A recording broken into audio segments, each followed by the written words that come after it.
Welcome to COVID and Climate Change Correlations, a weekly video podcast where I, Daniel Sanderson, engage in a stimulating conversation with post-Keynesian economist Steve Keen. I wanted to talk a little bit this week about Afghanistan, and I also started picking Steve's brain about the politics in Canada. We had our Prime Minister, Justin Trudeau, announce an election coming up in the fall.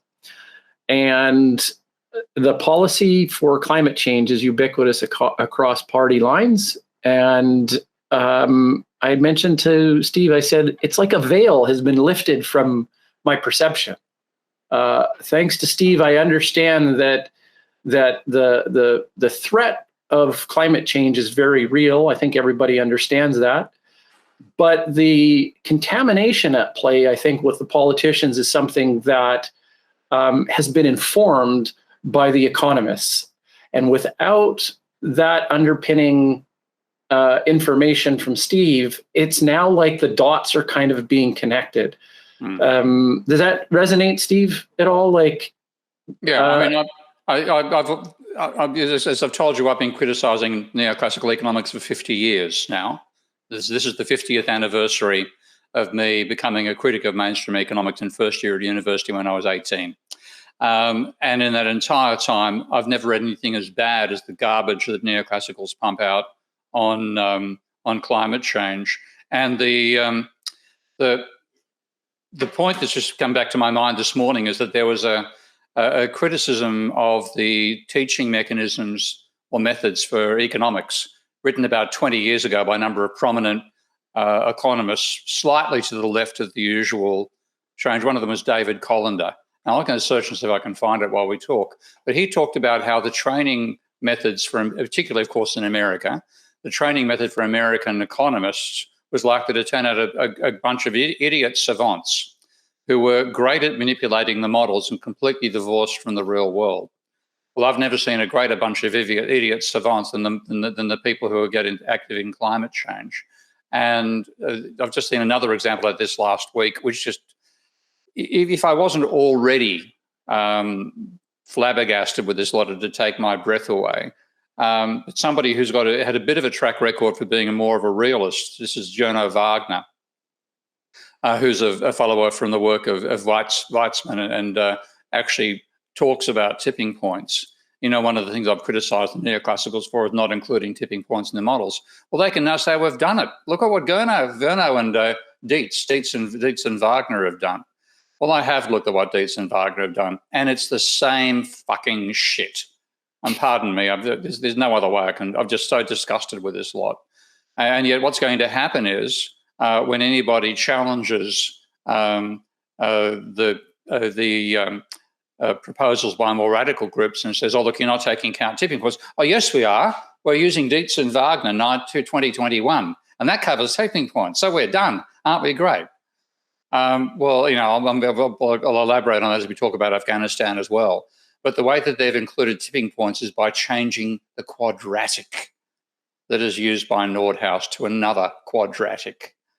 And tipping points, by definition, involve a change in the slope of a function.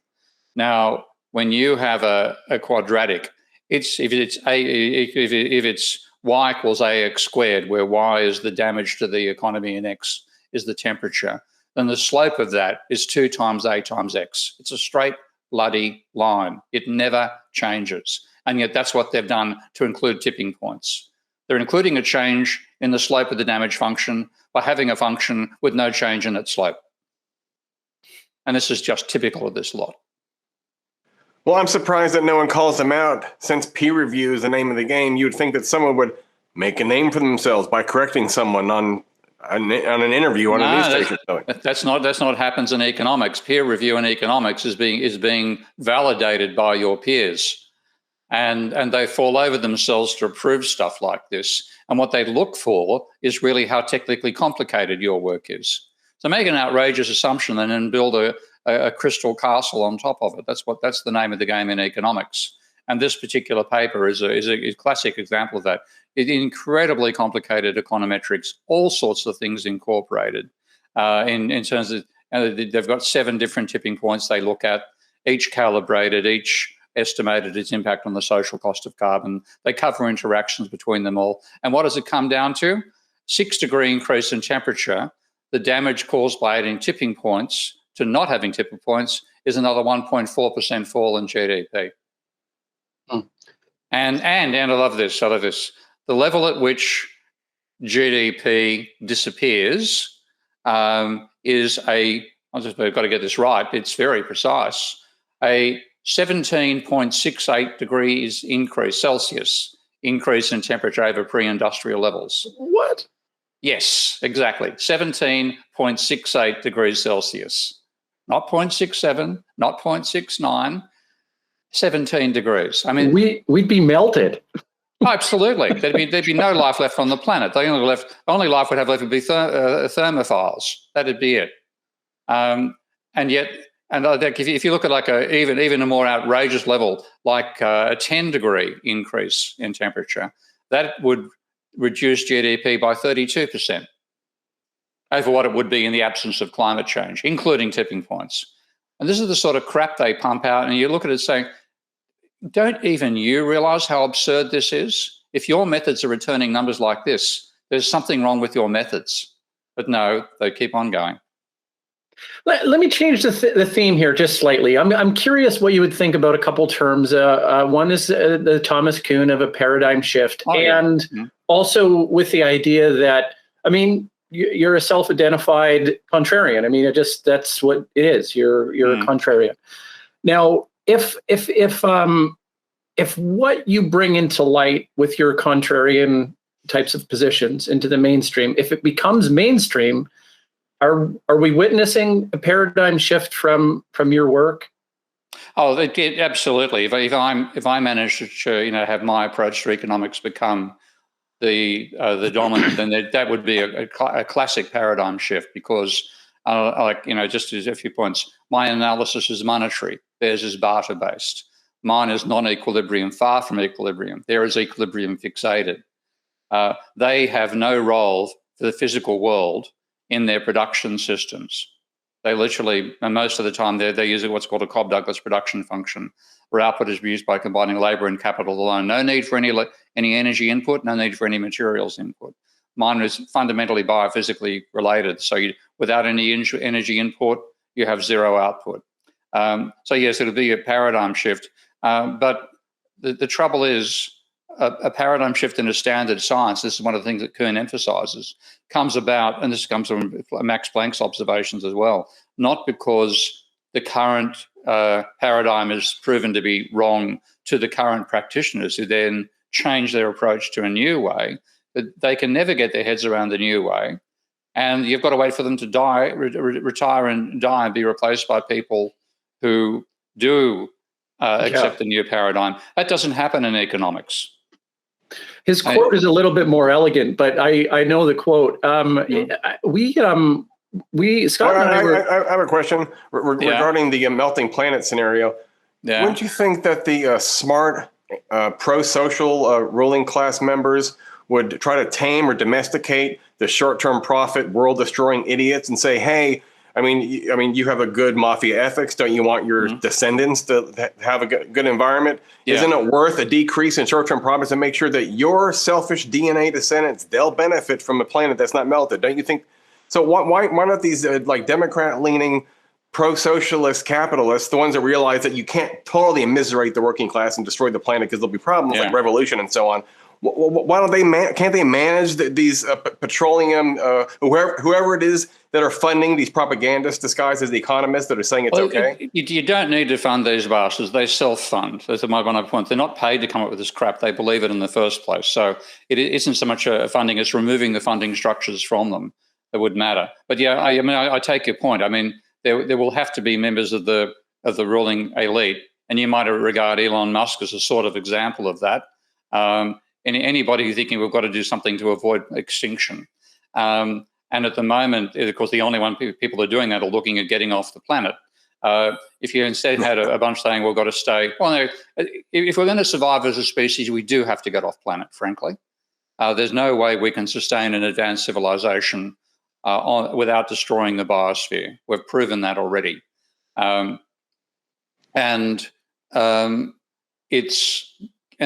Soviet system would have done not quite as badly, but probably as badly. If you've seen any of the environmental damage of the Soviet system, it isn't just capitalism that I blame for this sort of thing. But I think what it's going to take is something of a catastrophic scale. So I don't mean like a storm that wipes out a village in Germany and kills 200 people. I'm thinking a storm that destroys the Netherlands, something like that. Okay, and this is not,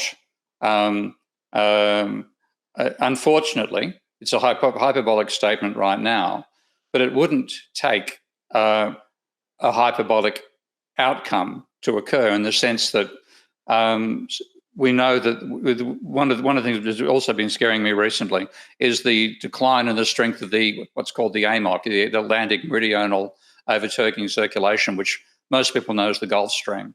And that's responsible for something like about a 5 degrees Fahrenheit increase in the temperature of Europe over what it would be without the heat transfer from the equator to the northern Atlantic.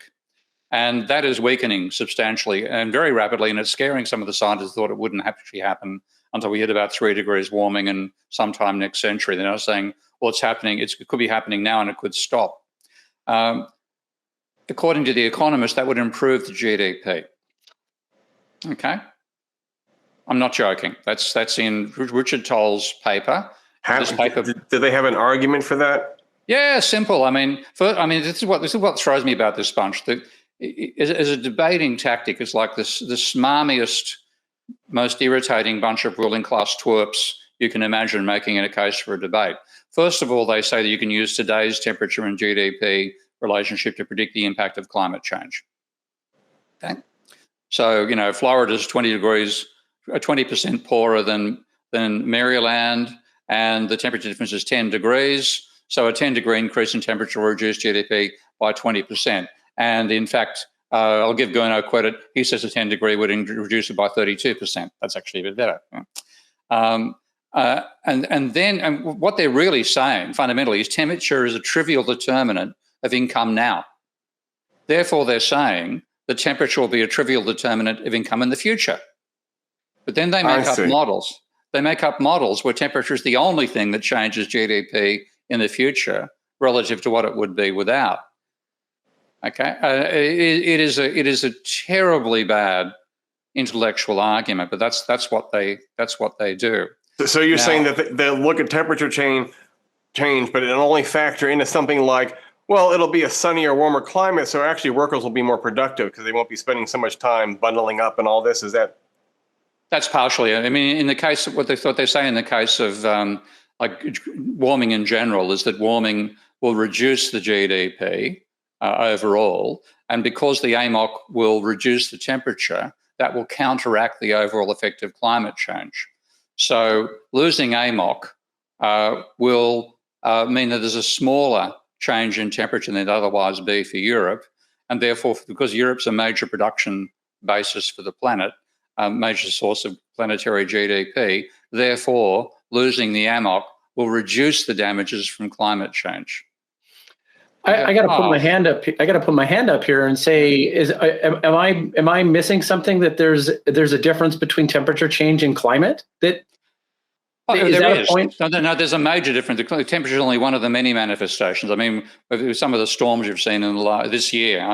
The storm that killed 200 people in Germany, washing away a village. The one in Tennessee a couple of days ago, where I think something like about 20 inches of rain fell in about 2 hours out of the blue.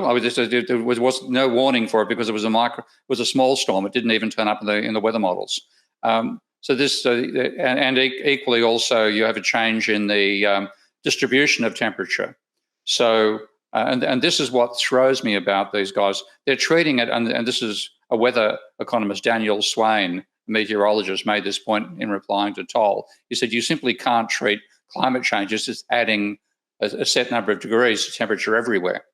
And this is the AMOC's a case of that, because the AMOC transfers heat from the equator to the north of the northern hemisphere. If you shut it down, you don't change the heat of the whole planet one iota. What you do is you increase the heat of the equator and reduce the heat of the northern sections. That means there's a bigger temperature gradient between the two. Now, one thing that drives storms is temperature gradients. And my first reaction to this was, shit, if the AMOC shuts down, it won't just be that Europe gets a bit colder. It'll be that it could experience superstorms driven by a temperature gradient, which would now be potentially 3 degrees higher, maybe 4 degrees higher than it would have been without the AMOC breaking down. And I thought, well, I can think that, but I know I'm an economist, unlike these fuckwits who think they're meteorologists and climate and planet designers as well. I know my limitations. So I said, surely somebody's researched this. And the somebody I found, James Hansen, the original person who warned about the Manolo, the potential. He's been doing it for 50 years. And in 2016, he published a paper about some of the impacts of these changes, saying 2 degrees is incredibly dangerous. And one of them was, if you shut down the AMOC while having the temperature rise we're talking about, then you return us to the conditions, I think, called the Eemian period in the paleontological record. And during that period, one of this particular paper in 2016 identifies a range of boulders, which are mainly in Ireland, I believe, weighing over 1,000 tonne. Now, normally things that big are washed up by tsunamis, but these things were washed up by normal storms in that climate. In other words, we're talking waves which could be 100 feet high, Now I understand. So I have a clear understanding now. So actually, factually, the change in the Gulf Stream will offset the temperature increase in Europe, but it'll wreak havoc in the equator. So it'll be like mudslide, tsunami, and Hurricane City at the equator. But these managers don't live near the equator, so it doesn't really... No. It'll be waves and mudslides and stuff in Europe.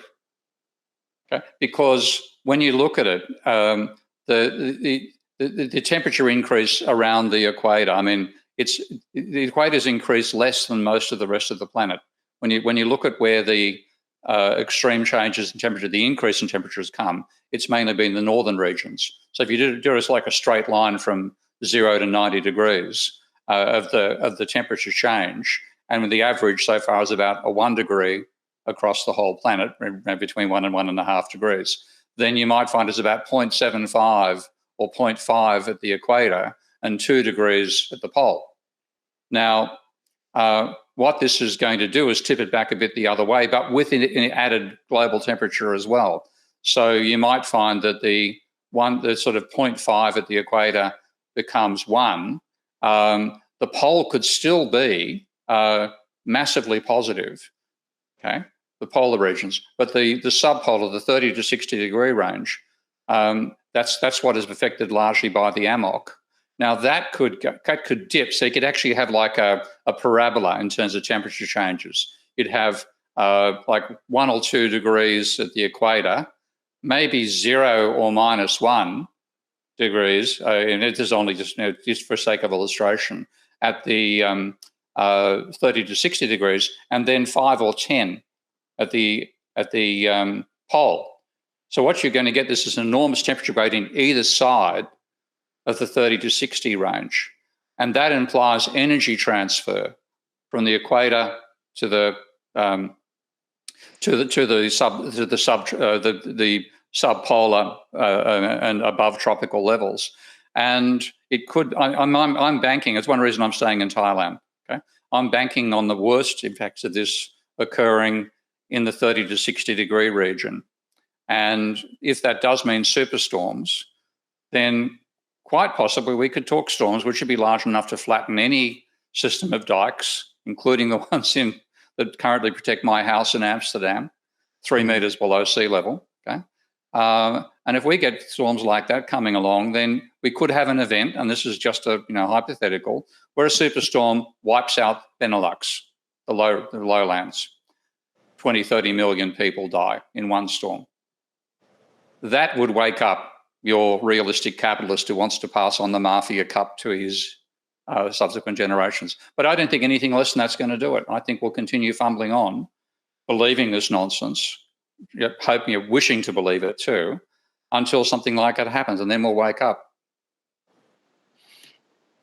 Well, it's not like we don't know what's possible. If we look at other planets, we can see that the by several orders of magnitude, storms do act like that. I mean, I don't know if that, I don't know what kind of other examples we have to. You go back in the paleontological record. That's what. Right. I've got to see if I can find that work by. I just go and take a look in my subdirectories here. Hang on a second. Are you scared, Steve, that the equator zones that you're talking about, particularly maybe even where you live, is going to be? I mean, it's going to be hotter, but drier, more uninhabitable, more prone to drought. I mean, it's kind of getting you no matter where you live in the world. But yeah, I think the worst instability is going to be this is my guess. I mean, this is a planet we've never been on before, as a species, and we're doing ludicrous. We're doing geoengineering. Okay? Let's be frank about we're doing uncontrolled geoengineering on this planet, and so we really don't know. But my guess is that given that tendency that the largest increase in temperatures tend to occur at the poles rather than at the equator, then there'll be less of a rise around here. There'll still be parts which are already so close to being deadly, as you know, Kim Stanley Robinson's novel starting with a wet bulb temperature catastrophe in India.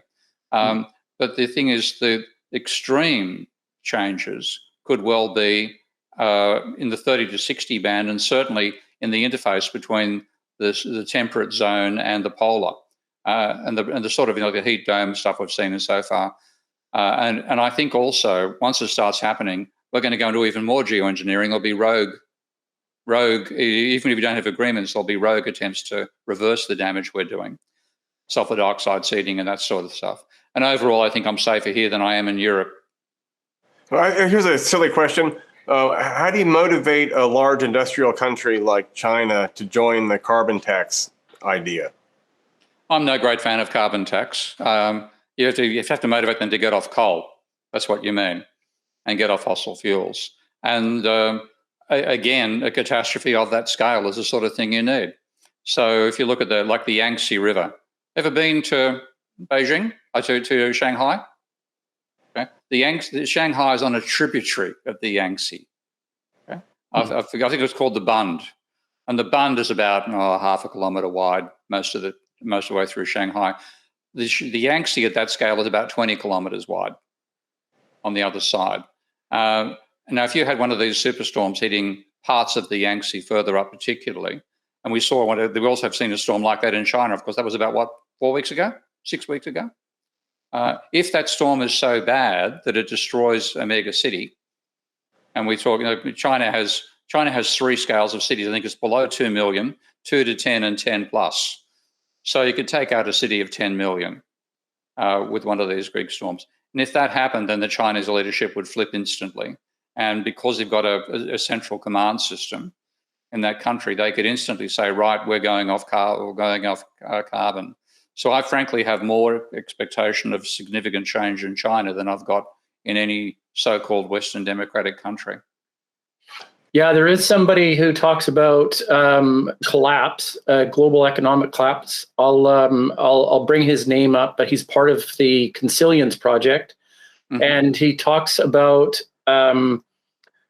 he talks about there's 2 kinds of civilizations that are present in a global collapse. One that is described as chaotic, and the other one that's described as authoritarian. Yeah. So a couple of guesses on what America is versus what China is. Which chaotic versus authoritarian, and in this situation, authoritarian command's going to do better.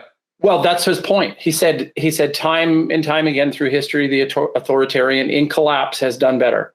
Yeah, and that's what I expect this time around. Well, And that's, yeah. I guess here's a broader question. Is there anything that you can imagine besides a real catastrophe that would motivate any of the ruling classes in any of these countries to voluntarily reduce their profit for the sake of saving the planet, like an incentive-based system or some international consortium, like centralized planning type idea? I mean, how do you get these people to join into something that is it would just decrease their profit? Is there any incentive trick that you could think of? Well, the one I've thought of is universal carbon credits and a dual currency system. So you'd have everything would have its carbon content as well as its price stated on its packaging. When you bought something, you'd pay the money price and the universal carbon credit price. UCCs to be distributed per capita. And you could set them, say, at the average for a country. So the average person would benefit, and that means 95% of the population would have more universal carbon credits than they need. The top 5% would need to buy off the bottom 95%. And that would then both would be a very popular move culturally, because most of the population would benefit from it, and substantially. The poorer you were, the more you would benefit. And secondly, the pressure on the rich, the amount they'd be losing and having to buy universal carbon credits off the poor, would be a major incentive to decarbonise the economy. So that'd work, but I can't see that being brought in until after a catastrophe. Yeah. You wanted to talk about Afghanistan. I've sort of derailed things, haven't I? Yeah, we wanted to talk about Afghanistan, but before I get there, earlier on today, Scott and I were talking about course creation, and I know, Steve, you and I talked about that just briefly. Mm-hmm. It's one of the things, the to-do list that you'd like to do, and then in the spirit of the Max Planck quote, I'm envisioning something where we can educate the people so that when the younger generation, so that when we're no longer here, they have something to work with. Is that something you'd like to get involved with? I know we're... Of course. I mean, the trouble is, I'm doing all... thank God for Patreon, because without it, I would be living on a retirement income back in Australia, and doing this as much as I can manage in my spare time. With Patreon, I can do this full time, but there's no way. I'm writing my new book coming out next month, or the month after next, October, the New Economics Manifesto. I'm writing a manual for my Minsky software as well, which is also sort of a way to develop a new paradigm in economics. And I would love to be developing the teaching materials for that as well. But, I need 5 or 6 clones to be able to do it. The minimum I'd need is be able to hire about 20 colleagues, 10 people I could name off the top of my hat, and another 10 we'd pick from up and comings to build the sort of research centre that's needed to develop all that stuff. And I haven't got the money, and I certainly won't get it from the mainstream funding groups, because guess what? The referees are neoclassical. Yeah. Any ideas, Scott? Oh, no. I had some economics questions I was going to ask, but if today's topic is Afghanistan, let's go ahead down that road. Oh. Okay. Let's move on. Scott, you're kind of got a standing appointment here to come and jump in anytime, with the group here. So, and that, the economic questions can kind of come at any point. Afghanistan, the pullout of America from this country, the destabilization of this country, the horrific things that we're seeing in the news.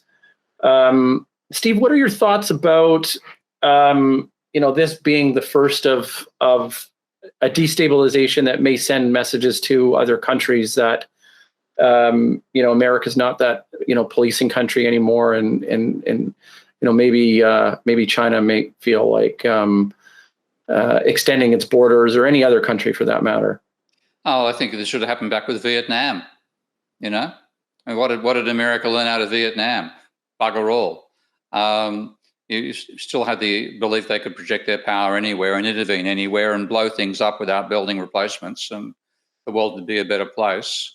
And this is another, I mean, I saw a wonderful statement by Julian Assange saying the idea is not to win the war, the idea is permanent war, because that provides a cash flow for the military-industrial complex in America. And the real winners of the Afghan war were the American and British arms manufacturers, and they're the real losers of the peace. So long as you have a major part of capitalism that is based upon the sale of weapons to shoot and others, then that pressure is always going to be there, and they're going to have the ear of the government through the strength of the military in virtually every society. So what we'd have to learn is we need to reduce the scale of military actions everywhere on the planet, and that's the last thing America wants to do. And who doesn't have some arms manufacturers in their portfolio? And those companies are responsible to their shareholders to maximize profits. So don't we all kind of benefit a little bit when there's a war? I mean, everyone's getting that grandma over there is getting some dividends from Boeing. So I mean, isn't it good that that's happening?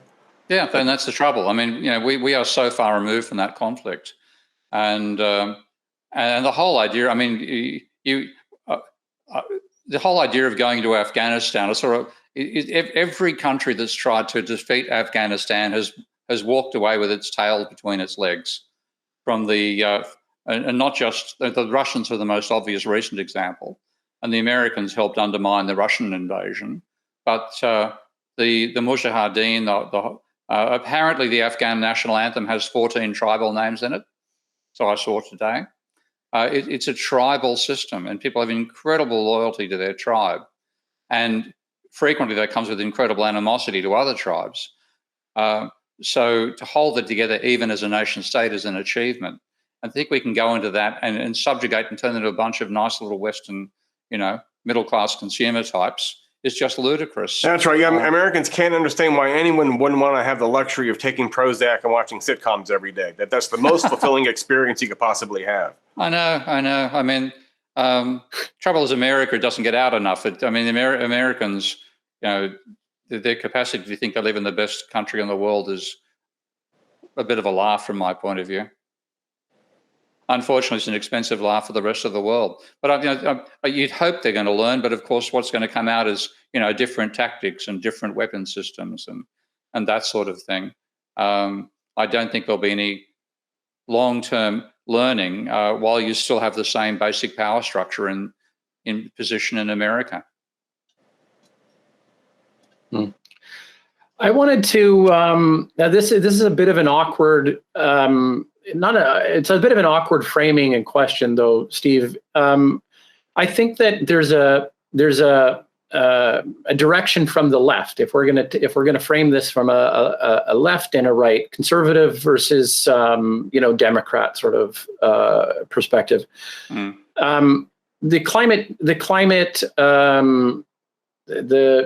The group that seems to be associated with the climate is more or less the left, and the conservatives is really where the denial and the big business and stuff come from, right? So what I've been playing around with conceptually here is that how feasible is it that the world can actually come together in a unified sort of government regulative all tides rise cooperative sort of way, when actuality we may really be on a pathway to nation states, preservation of individual nations and warring tribe-like tendencies. Yeah, I think in some ways, one of the reasons that if you saw that wonderful video where some investigative journalists managed to persuade a couple of coal lobbyists in Washington that they were looking for business and they wanted to see how successful they'd been. And these guys, one of the things they said, well, we've supported carbon taxes because we know they're not going to happen. Okay, and that's been very effective for the oil and coal lobby that they're funded by. And equally, international agreements are a great way to make sure nothing happens. The only time international agreements work is in the after, either when you've got like a war, like the First and Second World War. Afterwards, you get things like the League of Nations and the United Nations, where looking back at the horror we've been through before, then you do have at least lip service to the idea of international cooperation. But you don't get that before the crisis. And when this one hits, I mean, we're certainly seeing the beginnings of climate breakdown with the ridiculous storms of the last and wildfires of the last 2 years. If we get something which was truly monumental, I mean, not just wiping out a village, but wiping out a city, then you might get people's attention. And it wouldn't get it the first time. It's a bit like two atom bombs on Japan. It would take a couple of these. And then, holy shit, this is serious. Well, then the initial reaction, if it happens in the global south, I could see the global south going rogue. Like India is big enough and industrially competent enough to decide it's going to produce a fleet of SO2 seeding planes and fly up into the stratosphere and drop the global temperature by 4 degrees. Holy shit. That's quite feasible. India could do it if they wanted to. And if a catastrophe happened in India and Pakistan, I'm not sure about Pakistan's technical capabilities. I'm quite sure of India's capacity to pull that off. But if it happens in the northern hemisphere, and that's, I mean, there's still the fact that the craziest global temperature was 49.6 degrees in Lytton, Canada, earlier this year. If you instead see this catastrophe happening first in one of the northern hemisphere nations, then you might get we need to get into this all together type response. I couldn't see, like France, for example, going rogue on that front. Scott, Steve's point. Now, I don't know if you feel like jumping in here, but I'm thinking of Hegel in terms of the repetitive, cyclical nature of history, and the fallout of a major war or conflict, bringing about the kind of change that we saw earlier in history with the world wars and then subsequent large mass conflicts. Do you have any Hegelian kind of insight into that, or philosophical insights into that comment?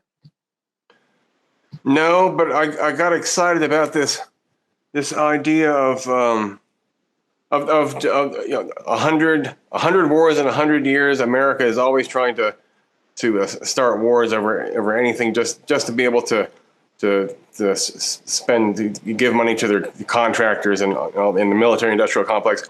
And I thought, who is that intellectual, that Chicago professor who agreed with some Muslim scholar? And they've actually, I think maybe the Muslim scholar took one of his classes or something. And then I realized it was Leo Strauss. Leo Strauss is the one that said that you can't allow a country to become a soft liberal democracy where it's run by consumerism. You need to introduce religion. You have to have values besides just consumption and production.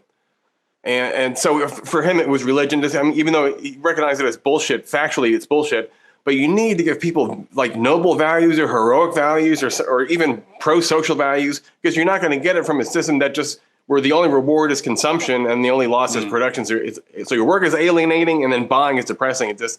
And you'll be too soft to defend yourself in war. That was Rumsfeld. So Rumsfeld was a student, and Rumsfeld felt we need to have like a pro-war attitude, not only for the shareholders in these weapons companies, but for the populace. Otherwise, we'll get defeated by people that are actually convinced by some ideal. Because Americans aren't convinced by anything. We have nothing. We don't worship anything except, I guess, like obscene racism and belligerent. I mean, like Trump.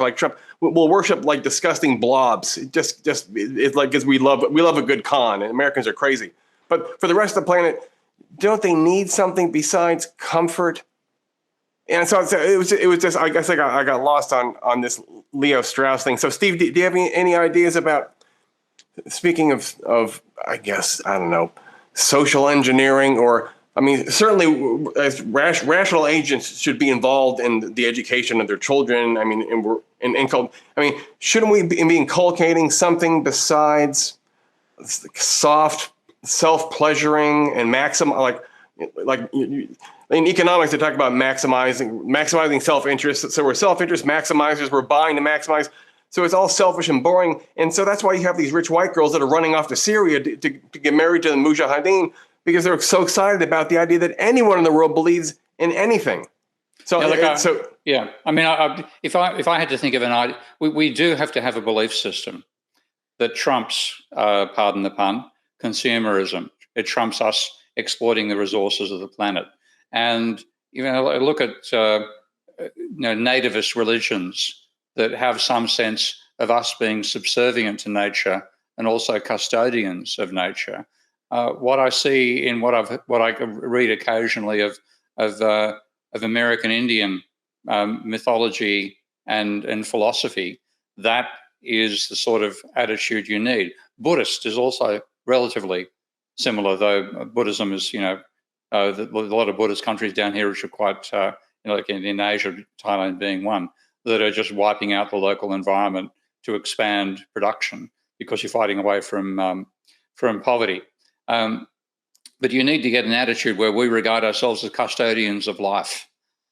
That's first and foremost what humanity has to be. We claim to be the only intelligent species on this planet. We are certainly the only intelligent species on this planet with opposable thumbs.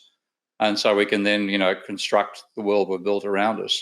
We have to see our role as preserving life on the planet.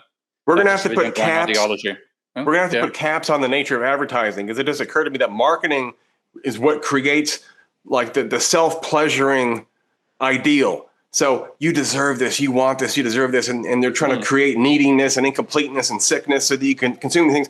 So marketers are creating people that worship the idea of maximizing consumptive intake and being completely self-satisfied through purchasing. So there ought to be laws against creating selfish idiots. Yeah, and like economics is built on the idea of selfish idiots. What they call the Ramsay Model, which underlies all their growth models for climate change. They start with the idea of a utility maximizing household that is trying to maximize its utility through consumption over the infinite future. And all it has to do is make a decision between whether it works today, which means more investment, less consumption, or whether it consumes more today, which means less investment and more consumption, but a slower rate of growth. That's the ethical dilemma at the heart of neoclassical growth models. And we have to absolutely first and foremost say what we are trying to maximize is the survivability of the planet and the diversity of life on the planet. And that's first and foremost. And to do that, I think you do need something of a religious, spiritual belief system. That's right. And that's why I like when you read, North American Indian philosophy, Koyaanisqatsi, et cetera, it comes across that way. That's why I'm a big fan. I don't know if you've read any of Edward Wilson's work, but he has a project called Half Earth, and and he kind of built on this concept of consilience with William Ewell, who actually invented the word scientist, funny enough. But anyways, Edward O. Wilson, I think, is phenomenal on that front. And it's all about, protecting biodiversity. We have, in terms of a religious comment, we have the Garden of Eden here. We are perfectly adapted for this planet, and we're contaminating it. And that's simply the way our biology works. It's adaptive to the environment, right? Yeah.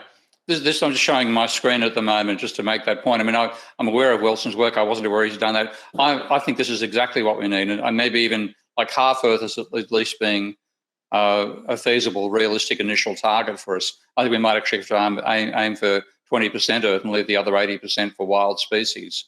But yeah, something like this initiative I think is absolutely vital. Yeah, he's kind of a hero of mine, anyways. The more I read of him, the more the more I really appreciate his work. A living legend, really, I think. But yeah, I wasn't aware of this particular initiative, so I'm going to take a good look at it. But yeah, we have that has to be an ideology we all share, and then you then have the idea of both social construction and individual initiative and enterprise confined within that boundary. And the whole idea is if what you're doing isn't, if what you're doing goes against maintaining life on Earth, then you haven't got it right. Your project can't go ahead. So there has to be that awareness. That has to be and I don't think we're going to do it without going through a appalling period which scars us as a species and gives us a racial memory of what went wrong when we didn't obey this way of thinking.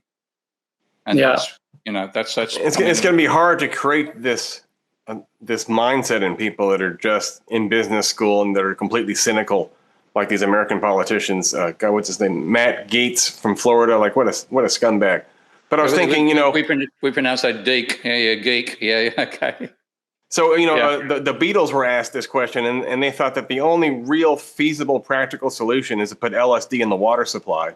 This would force people to have a psychedelic experience, recognize their dependency on the ecosystem, and have like a deep ecological insight where they realize, oh, I see. Life really isn't about like slashing the enemy and storing as much gold as possible. Really, I'm already interdependent. And I mean, there's emotions that are deep enough that they could trump the satisfaction of buying a new item. And I think if we're going to have a sustainable society, we have to have that as its underpinning.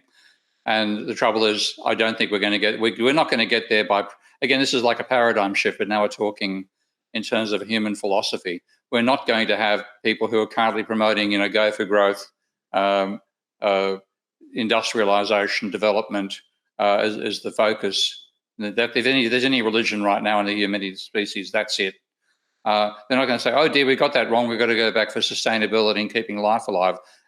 It's not going to be the people in charge who make that decision now, and it won't be the ideology in charge that transitions towards that way of thinking. It will, and the only way I think it's going to happen is something which is so fucking scary that this becomes completely replaces the previous paradigm.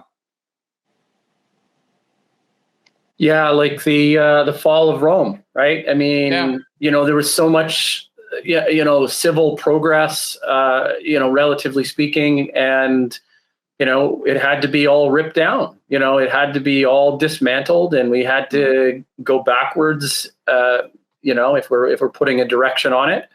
But yeah, we had to go into a little bit of a dark age there, before we could, see the light. And maybe that's where the new birth of the religion is actually, going to come from, and, just, I don't know. I think kind of a depressing talk tonight. Hey, I mean, just having read, I'm sorry about that. I mean, I'm reading this stuff on a regular basis, and it's bloody hard to avoid becoming permanently depressed when you read nonsense like this and see, here's a bunch of economists that think it makes perfect sense to say that the temperature level that would 100% reduce GDP, that's obviously, I imagine they'd say that's when life on Earth ceases anyway. When there's no economy, there's no life, is 18 and 3/4 degrees above pre-industrial, when any sensible scientist would tell you that like 8 degrees or 10 degrees itself would be enough to wipe out life on the planet. And yet they publish this stuff and they can't even see the absurdity of what they write themselves. So I walk around just, I'm just in a permanent state of shaking my head at the stupidity of intelligent people. I have a general question that's related to this issue as a side effect, but it's my main deep question for Steve, which is, can you tell me what you think the ideal economic system would look like? Could you describe what the most sustainable, optimal, ethical, whatever, overall best economic system would be? Well, I mean, ultimately, that's when where we produce most of our material goods off planet, frankly, and where we've reduced population on the planet so much that we are not the major pressure on the ecology. So I'd see a population under 1 billion people where production occurred off planet and was dropped back on. This is the stuff that Amazon, Bezos is supposedly working at Blue Origin, but he's fucking it up completely by using the same management techniques he used to build Amazon. What kind of social productive arrangement, what would the mode of production be? How should humans organize their power and management in order to have the best possible economic system? Well, the very first principle would be nature conservation and preservation and extension and the resilience of nature. We'd be custodians of nature. That'd be our custodians of life. That's the ideology would be, in that sense, nativist. Well, I don't know that that's a difficult. I can't think of a proper word for it right now. But something which said, first and foremost, we are custodians of life, and our role as humans is to ensure the continued existence of life on Earth, and then, where this is feasible, the extension of life through the rest of the universe, starting with our own solar system. That, to me, is the underlying. That would be the value system, and then within that, you'd have to say, well, that obviously involves constraints on how much of the Earth's resources can go to humans, and to even imagine, a lot of time for E.O. Wilson, definitely, but to imagine in the long term that that's 50% of the planet is too much, and therefore, how can we reduce our load on the planet so we leave the vast majority of it for the continued development and evolution of life within the bounds of the way we found the planet when we evolved as a species, which is the last 500,000 years, and in particular, as an industrial society, the last 10,000 years. And that's a return to the conditions of the Anthropocene. So to get there, should we have a wage system in place? Should we have owners and producers? Should there be a commons where people get goods for free? How would you? A universal basic income, I think, is inevitable. And that's one thing I was pleased to see Musk talking about at his AI day recently. Because a lot of my fellow lefty economists from modern monetary theory push the idea of a job guarantee. They're anti-universal basic income. I think ultimately we have to have a system that distributes a living income to every human, independent of whether they work or not. And then if you wish to achieve a higher standard, then you have to innovate somehow yourself, produce somehow yourself, but you've got to do that within the constraints of trying to maintain life on the planet. So part of what you could do to get more is to be an active custodian of life. The other extreme, you'd be an active participant in trying to extend our capacity to develop new technology. Okay, and so you'd need. I still think you need something which promotes maximum innovation, but within the bounds of maintaining life as first and foremost the most important thing we can do. So you can't do that just through a market system. There has to be a central creation of money effectively, that is set up in such a way that it provides enough for everybody at a basic level, and then to go beyond it, you've either got to become a life enhancer or an ideas enhancer, and that involves a certain amount of market mechanism at one extreme, and a sort of social reward system at the other. Then you might get somewhere, but you've got to have both. I mean, you simply can't have the rapacious one we have now, that going out for maximum personal gain is what gets rewarded. The canvas that we're on right now says digital canvas as participating in the idea market. Would you envision this world as being connected with the technology the way we are now, and this is possible? Yeah. I mean, like one thing which the more that I see of our potential to destroy the sustainability of life on this planet, and how that's going to affect us. I mean, I'm not going to put a number on how many humans I think we could lose this century courtesy of destroying the stability of the climate. But an essential element that I want to see is preserving the knowledge we've gained. the amount of knowledge we've accumulated since the fossil fuel age began is incredible. And to think that we could actually lose that and go backwards and forget. And the forgetting involves not being able to make technology. Okay, it isn't a case of we can all write it down in a book. I'm sure Elon Musk could write down in a book how to make a rocket, but if you don't actually have the machinery that makes a rocket, your knowledge is relatively lost. So I want to maintain that knowledge. That's more important, frankly, than maintaining human life is to maintain human knowledge. Computers will be helpful with that because you could have three-dimensional models showing how the machines work. So that way, a really stupid civil, and it could be, I think Arthur C. Clarke would probably write something like this, where it would also include instructions as like remedial educational things in case we do go back to a cave type situation where the people will be able to it would even be instructions how to make sense out of the models inside the computer and all this. Well, yeah, and also we've got so many technologies that look like we're just on the verge of being able to escape the damage we do to the biosphere.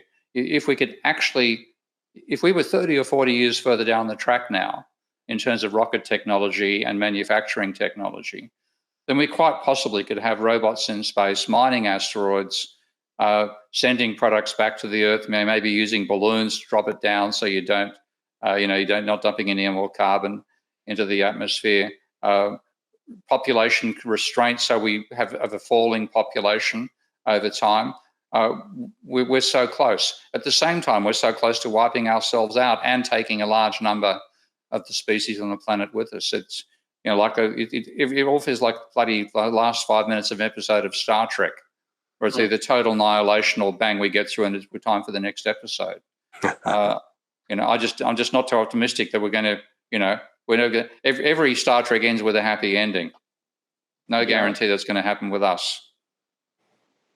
Well, as a funny side note, the Scientologists have taken care of the preservation of future information by putting everything L. Ron Hubbard's ever said and put it on titanium plates and buried it in canisters under a mountain somewhere in California, I think it is. It's a little funny little note there. So if everything is lost, one thing that will definitely survive are the words of L. Ron Hubbard written on titanium plates. Oh, bloody hell. Just what we need, isn't it? Okay, so we're at the top of the hour. I do want to give one final plug for E.O. Wilson to anybody that's listening. His book, Half Earth, he's spent a lot of time, thinking about conservation and being a pioneer in this particular field. Have a look at it, Steve, and Scott as well. I hope he's really a good. He's a great scholar and a living legend. So until next time, do you guys have anything else that you want to add? No, that'll do for one round. Okay. Thanks, Steve. Okay. Okay. Bye all. Yeah. All right. See ya. See you next time.